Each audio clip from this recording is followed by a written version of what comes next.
Hello guys, welcome back to another tutorial. In this tutorial, we are going to learn about how to log in Instagram without verification code.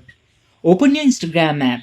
First, you need to enter your Instagram username or email in here and then tap on this forgot password option. Now enter your Instagram username or email again.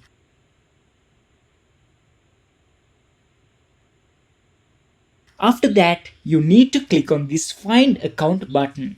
In here, you can find this no longer have to access to this option.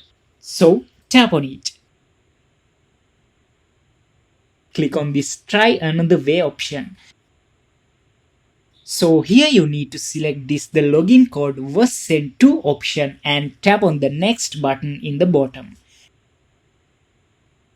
Now you need to select this Yes, take a selfie video to confirm my account option.